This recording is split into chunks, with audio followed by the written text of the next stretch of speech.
Good afternoon, YouTube. I thought I'd do a quick update.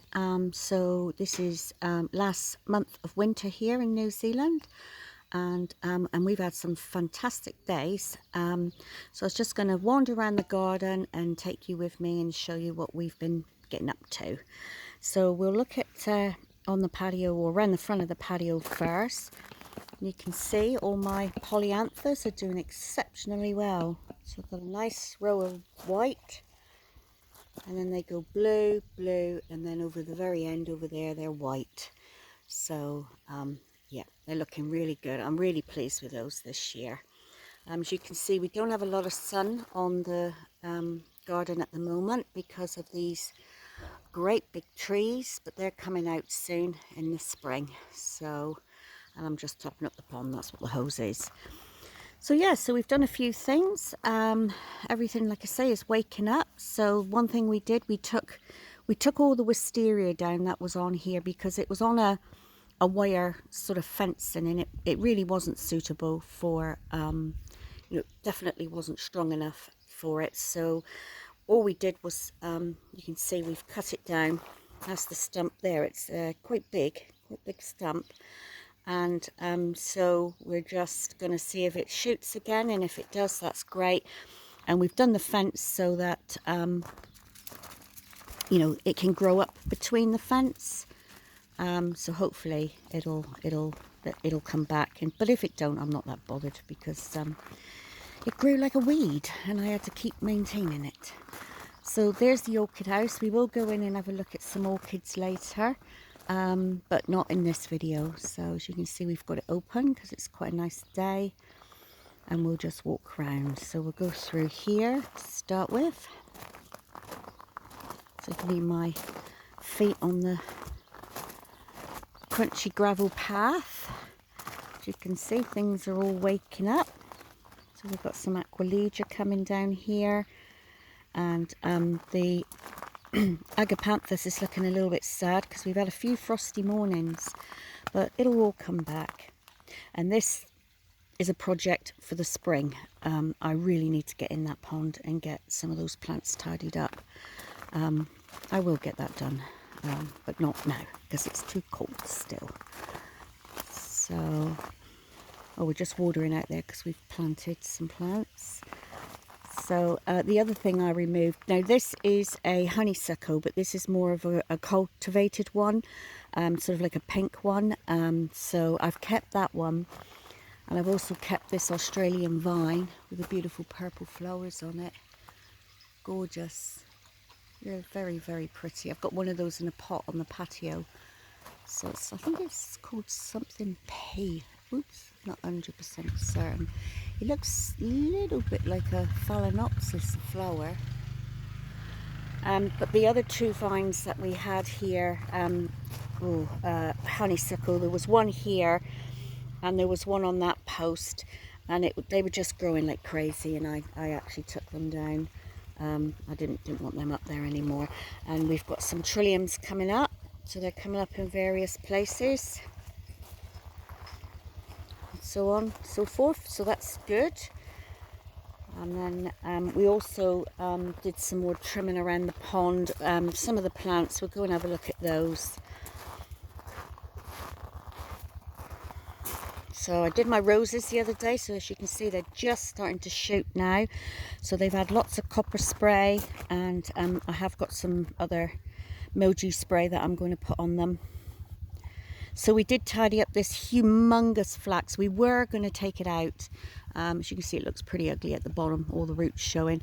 But we thought it's a huge gap to fill, and it would be a massive hole. So we ended up just tidying it up, and I'm going to, my neighbour's kindly given me some carpet roses, and I'm just going to put some carpet roses here, and hopefully it'll hide that back there. So, and then this is just my my little pond that I'll put the Sansevieria in there because it'll get a bit more sun, especially when those trees go. So this is the front. The grass is coming away really fast now, so the lawn actually needs a bit of a trim. So there's the patio. I've got all my, well, let's go over and have a look. I ended up putting all my succulents outside because they weren't getting enough sun over the other side of the house where they were. So I decided to put them on the patio on this rack, and as you can see, they'll get tons of sun there, so that'll be much better for them. And they survive through the winter fine, as the Sansevieras as well. Not Sansevieras, sorry. Why am I calling it Sanseviera? Can't think of the name of it, but anyway. And there's the Australian vine. So let's go back over here. So poor Ruby, my elderly dog's got to have a ramp now to get up onto her favourite bed. But that's okay, she uses it, so that's the main thing. Across the main bank, as I call it, things are starting to wake up. I love how the sun comes through here now. We never used to get that when it was all woods down the other end. So yeah, things are starting to wake up. So yeah, it's really good. It's really, you know, everything's starting to come spring-like, because like I say, we've had such good weather. We've had hardly any rain for the last probably 3 to 4 weeks, which is good, but it's not good for the garden because I've actually had to start irrigating. So I love how the sun comes through.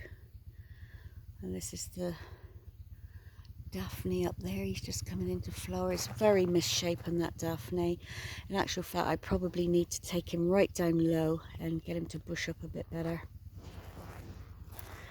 So we've got all things waking up here.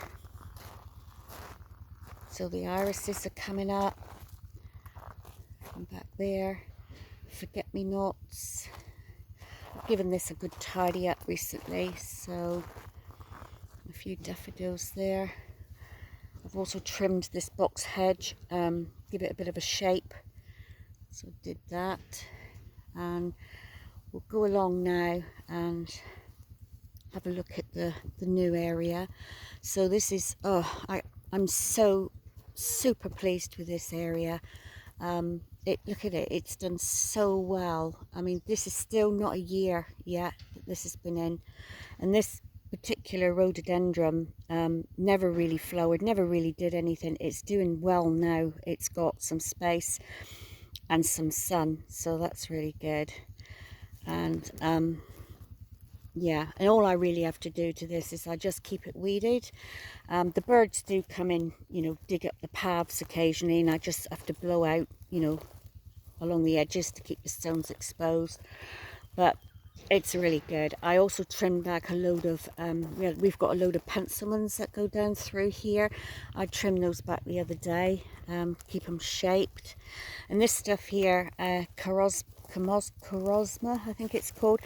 I was concerned that this is, you know, it's had a hit in the frost, but it seems okay. I think it's just gone curly because it's cold, but I'm hoping it'll come back right, because I really like that.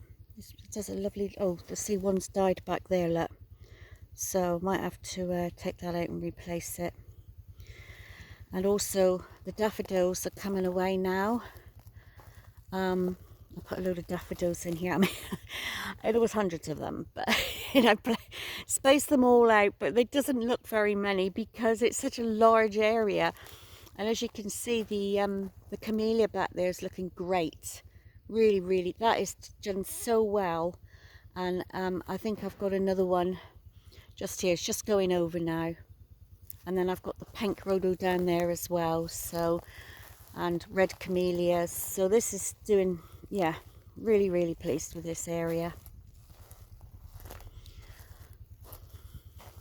You see the red camellia down there in the background. I'll walk down to it so you can see it. Oops, sorry. Oh, got another rhodo coming out here, nice red one. Unfortunately, I don't have the name because when I bought them cheap and they didn't come with names, but I'm not bothered about that. And this one's great because it's starting coming at the bottom as well, so it'll fill out nicely there.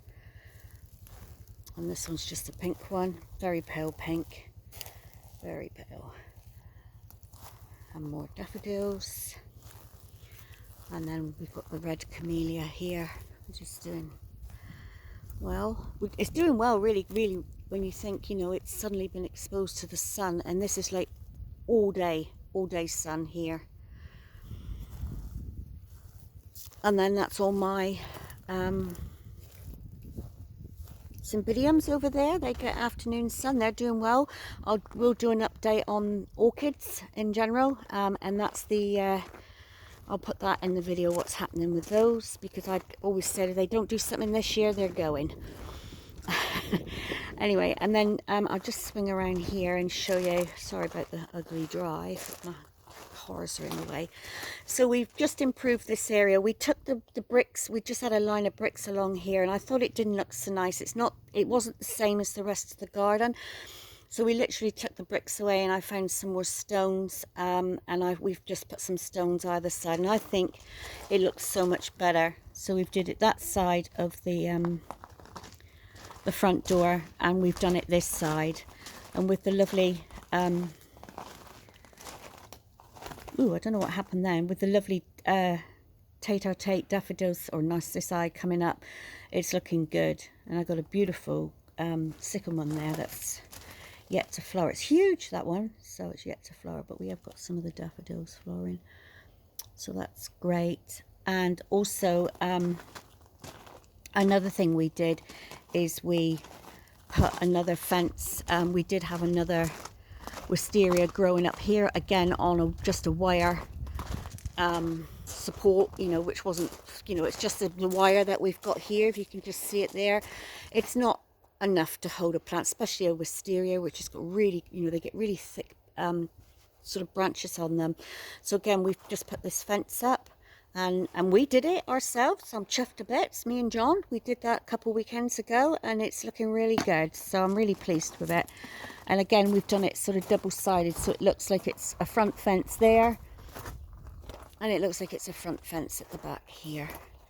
So I've put a few plants in along here that my neighbour gave me, but a lot of this fruit, we've got black currants, red currants, and we've got a couple of, I think one of these is an apricot and the other one is a peach, I think.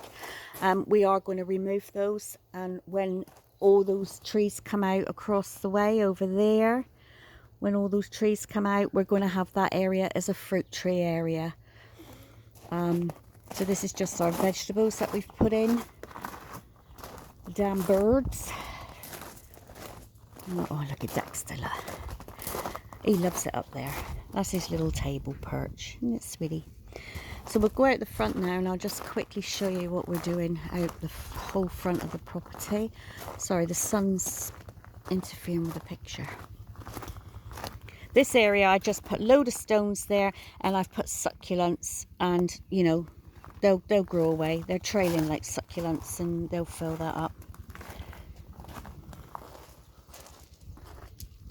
Tidied this area up as well, and put some violas in there just for now.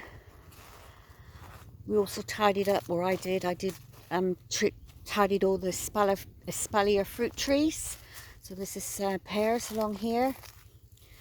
I gave them a pruning, ready for the, and you can see out there we're watering at the moment, so hopefully, I'm going to go out the front and show you. So we've sort of extended, because we've had all these trees removed. I'm not sure with this sun, I might go up the other end. So this is all, as you can see, all doing well.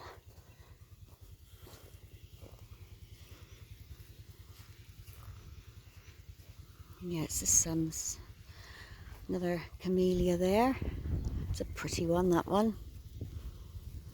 Got loads of rhododendrons in here, and they've grown massive.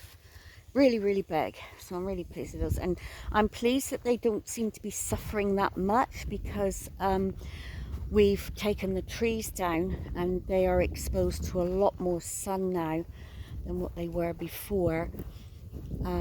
So if I just go out here, so we're just watering down through there because we've put a few plants in. I'm just going to step over this wire, which is live. I don't want to get, so we've got a few more plants to put in down through here. I split up a big pot of naked lilies and I've popped them in down the bottom. And also down through here, they're very small, but all the way down through here we've planted a hedge. It's a mixture of pillows, griselinia and other native plants that we've, that my neighbour's very kindly given us. So we're calling it Tanya's hedge because she has supplied virtually all the plants for there.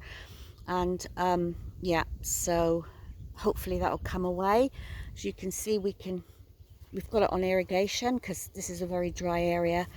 We're currently watering it because we've just planted 82 plants down through there, and my back's told me I've done 82 plants. So yeah, and this is the area where, when this group of trees here come out, this is where we're going to have fruit tree area here. So we're not going to remove the stumps. We never do because it's too expensive and too hard.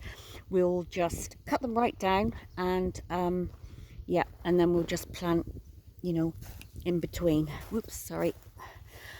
And the last area that super happy with is over here. Now when we do take these trees out, obviously we've got ones here, they've got to come out, this has got to come out, but I may keep this netting, in which case I'll just cut them off like I have done over here, because I quite like this as a wind. It protects the garden from the northwest wind, which is the awful drying wind. So you can see we've done it here. We're using them as basically as a post just to keep the wind netting on. So we might just do the same all along, and then they're going to rot eventually, and eventually we will have to take them out. So yeah, but this area is coming away really, really well. Really, really pleased with this area. And what I'm going to do is I'm going to get rid of this path. I'm going to remove all these stones, and I'm going to have no path along here because we've got the driveway just out there. So my husband's not very happy about it, but I think it will look much nicer. And we've got heaps of plants that we can put in here to make it look so much nicer. And yeah, so you can see the bank's doing well, lots of things coming back up. And yeah, so you can see I've just guided the stones because this anemone, Japanese anemone, was coming out into the path all the time, and I thought, oh, just let it grow out and let it do its own thing. Some of these ferns have suffered because they're getting a lot of sun here, and some of them are okay. So I'm just going to trim back the dead stuff and let them do their thing. If they die, they die. I can't do anything about it. The trees are gone. I can't regrow them. Another thing is the periwinkle here. This is my cut-off point for the periwinkle. This has been sprayed off. I'm killing this bit here, and then I'm going to put more of a permanent barrier up there, and I'm going to keep the periwinkle just on this half of the bank. I do spray it at the top, stop it going on, but I don't want it past this point because I've got plants in here and I don't want it choking out the plants, because it will do. We also had something super exciting happen the other day. We had one of our cows gave birth to a beautiful calf, a boy. I wish it was a girl, but it's not, it's a boy. And he's a Galloway, a white Galloway. So I'll do a video of him some other time and you'll be able to see him. But oh, you might be able to see him, probably not. He's in the background, way over there. And this is Mavis, and she's due to give birth any day. But anyway, so I think we'll end the video there. It's yeah, it's nearly 20 minutes, so I think that'll be long enough. So thank you for watching. Please like or dislike, and if you do dislike, do tell me why. Be nice to know what you do dislike about the video so I can change things. And I'll catch you again next time. Thanks for watching. Bye.